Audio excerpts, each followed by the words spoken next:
आप बता देंगे कि हमारे धर्म ग्रंथ जो है वो जो है इंसान को तोड़ने की काम करती है, नफरत फैलाने वाली ग्रंथ है रामायण। खुलेआम चुनौती देता हूँ, चुनौती देते हैं। मैं राजद कार्यालय आप डरते हैं? नहीं डर, आप वैसे व्यक्ति हैं। प्रोफेसर हो आप तो आप ज्ञान की बात करो ना, आप शिक्षा की बात करो ना, आकि आप देश में प्रोपेगेंडा। बिहार के शिक्षा मंत्री चंद्रशेखर सिंह का एक अजीबोगरीब बयान आता है और इस पर बिहार में खलबली मच जाता है। बात करें रामचरितमानस पर एक विवादित बयान देते हैं और बिहार में खलबली मच गया है। मेरे साथ एक युवा व्यक्ति है और इन्हीं से हम डायरेक्ट बात करेंगे। पहले तो ये अपना परिचय बताइए। जी, मेरा नाम सफल दीक्षित हुआ और मैं पटना हाईकोर्ट में अधिवक्ता भी हूँ और साथ में युवा लोक जनशक्ति पार्टी का मैं प्रदेश महासचिव हूँ। अच्छा, चंद्रशेखर सिंह का एक बयान आता है, तो इसमें क्या है? इसमें लोग एकदम बिहार में खलबली मचा हुआ है, आखिर बात क्या है? खलबली मचेगी क्यों नहीं बिहार में? पूरे देश में खलबली मच जानी चाहिए। कारण कि आप हमारे धर्म ग्रंथ के ऊपर आप ये बता देंगे कि हमारे धर्म ग्रंथ नफरत फैलाती है। आप बता देंगे कि हमारे धर्म ग्रंथ जो है वो जो है इंसान को तोड़ने की काम करती है, नफरत फैलाने वाली ग्रंथ है रामायण। आप किसी दूसरे धर्म ग्रंथ के बारे में क्यों नहीं बोलते हैं? बिल्कुल मचना चाहिए बवाल। आप शिक्षा मंत्री हैं, आप एक अच्छे पद पे बैठे हुए हैं, आप शिक्षा के बारे में आप कभी बोलते ही नहीं है, स्टूडेंटों के बारे में बोलते ही नहीं है और आप धर्म ग्रंथ के बारे में बोलकर अपने आप को लाइमलाइट में रखना चाहते हैं। अपने आवाज उठाया?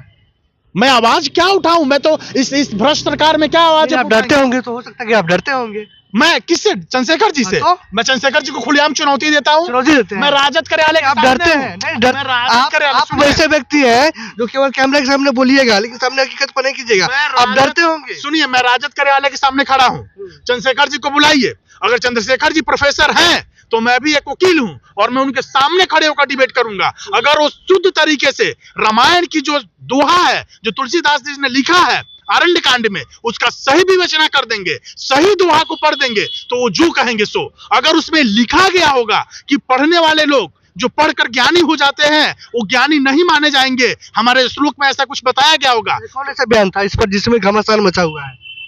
उनका बयान था वो जो है रामचरितमानस के जो दोहा है उसको वो बता रहे हैं उत्तरकांड का दोहा है, जबकि वो है ही नहीं। उनका तो ज्ञान इसी तरह अधूरा है, वो आरण्य कांड में लिखा गया है। अरे प्रोफेसर है, आप कहते हैं कि ज्ञान अधूरा है, मैंने इसी तरह प्रोफेसर बन गए।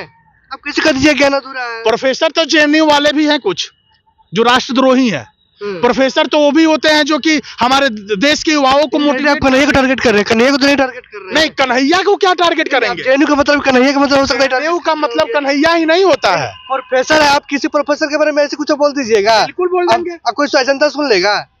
प्रोफेसर हो आप तो आप ज्ञान की बात करो ना, आप शिक्षा की बात करो ना, आकि आप देश में प्रोपेगेंडा फैलाओगे, अपने धर्म को कैसे बर्बाद करना है, सनातन धर्म के ऊपर आप प्रहार करोगे। आपके कहने के अनुसार सनातन धर्म को तोड़ रहे हैं? सनातन धर्म को बिल्कुल तोड़ रहे हैं। आपको बहुत बड़ा इल्जाम लगा रहे हैं उन पर।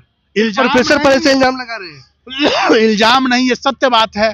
वो धर्म को तोड़ रहे हैं, हमारे हिंदू संस्कृति के ऊपर जो है इस तरह का बयान दे रहे हैं। देखिए बता रहे हैं पत्रकार साहब, हमारे देश में हिंदू संस्कृति और सनातन धर्म के ही ऊपर आप बोल सकते हैं, इसके सिवा आपकी हिम्मत नहीं है और उस चंद्रशेखर की हिम्मत नहीं डरते हैं। सुनिए, चंद्रशेखर की नहीं डरते हैं। सुनिए, आप नहीं डरते। जो सजाई होगा हम बोलेंगे। चंद्रशेखर की हिम्मत नहीं है शिक्षा मंत्री की कि वो बाइबल के बारे में बोल दें, उनकी हिम्मत नहीं है कि वो जो है कुरान के बारे में बोल दें। आप रामायण के बारे में कुछ भी बोल देंगे और हम सनातनी इसको सहते रहेंगे। क्या लग रहा है एक व्यक्ति को बोलने से क्या धर्म खतरे में आ जाएगा? अरे कितने बाबर मुगलू है तो सनातन धर्म तो खतरे में नहीं पड़ा।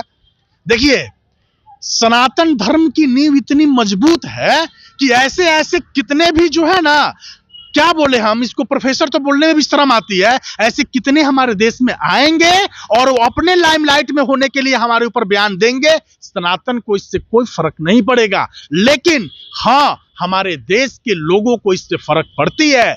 उनकी कानों में ऐसी बातें जब जाती है तो थोड़ा बहुत जरूर विरोधाभास होता है, चर्चा का विषय बनता है। इसलिए मैं बार बार बोलता हूं कि ऐसा बयान देने से पहले उनको 10 बार सोचना चाहिए। एक बार वो कभी जो है कुरान पे बयान देकर दिखाएं, अगर है उनके अंदर हिम्मत तो। देखिए 2 घंटे के अंदर उनके ऊपर फतवा जारी हो जाएगा और उनको बिल में छुप जाना पड़ेगा। हाँ बिल्कुल, ऐसा बात हो जाएगा, एकदम हो जाएगा। आप एक बार बोलिए चंद्रशेखर जी को कि कुरान भी पढ़े और कुरान में अगर कुछ ऐसा, जबकि देखिए रामायण की श्लोक को तो शुद्ध बोले ही नहीं है, जो उसमें दोहा है जो उसको तो शुद्ध पढ़े ही नहीं है। वो जो मन किया उठा के बोल दिए हैं, आप बोल के, और वो भी वैसा जगह जहां वो दीक्षांत समारोह में मुख्य अतिथि बन के गए होते हैं, जो कि नालंदा विश्वविद्यालय, कैसे कैसे वहां लोग वहां गए उसको तोड़ने के लिए, विश्व का सबसे पुराना धरोहर, और वहां पे ये बोलते हैं जो कि शुद्ध नहीं बोलते हैं। और उनको जो है बहुत सारे संतों ने तो दिया है कि आप आओ हमारे सामने, शस्त्र करो, आप आओ इस खंडित करो कि नहीं ये दोहा सत्य है या नहीं है, लेकिन वो कहाँ तैयार है जाने के लिए। चलिए, मेरे साथ एक युवा नेता है जो लगातार मुखर होकर बोल रहे हैं और प्रोफेसर चंद्रशेखर जी पर इल्जाम लगा रहे हैं, लेकिन इस पर आपकी क्या राय है कमेंट बॉक्स में टाइप कर सकते हैं।